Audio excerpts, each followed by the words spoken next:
২০০৬ সালে সবশেষ বাংলাদেশের বিপক্ষে টেস্ট সিরিজ জিতেছিল অস্ট্রেলিয়া। এরপর ২টা সিরিজ খেললেও আর জেতা হয়নি অজিতের। এই রেকর্ডটা অনেক গুরুত্বপূর্ণ বলে মনে করেন বাংলাদেশের সাবেক অধিনায়ক রাজিন সালে। তার কাছে এই জয় বাংলাদেশের ইতিহাসের অনেক বড় অর্জন।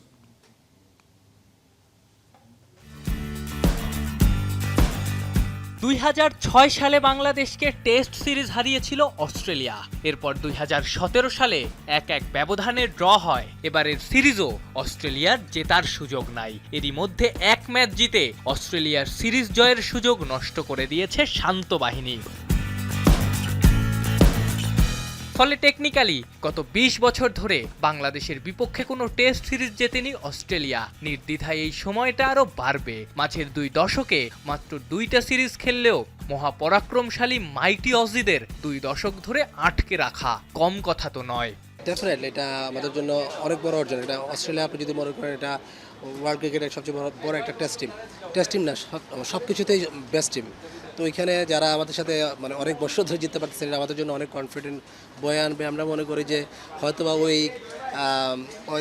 আমি মনে করব যে প্লেয়ারদের, আমাদের বাংলাদেশ টিমের প্লেয়ারদের অনেক কনফিডেন্ট, বাট অস্ট্রেলিয়ার হয়তোবা সেই জিততে পারতেছে না, সেটাও তাদের হয়তোবা মেন্টালি অনেক এফেক্ট করতেছে।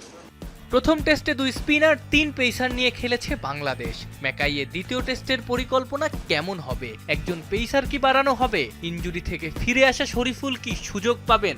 যে উইকেট বা যে সারফেসে খেলা হয়, এখানে 5 দিনে যদি খেলা আপনি চিন্তা করেন তাহলে খেলাটা ভেরি ডিফিকাল্ট। আপনি হয় ডু অর ডাই খেলতে হবে, হয় হারবো না জিতবো, বাট জেতার জন্য খেলতে হলে একটা প্রসেস আছে। ডেফিনেটলি তাদের একটা প্ল্যান আছে, ওই প্ল্যানে আমার মনে হয় আগালে খুব ভালো হয় এবং there are no chance to look back. এখানে পিছিয়ে তাকাবার কিছু নেই।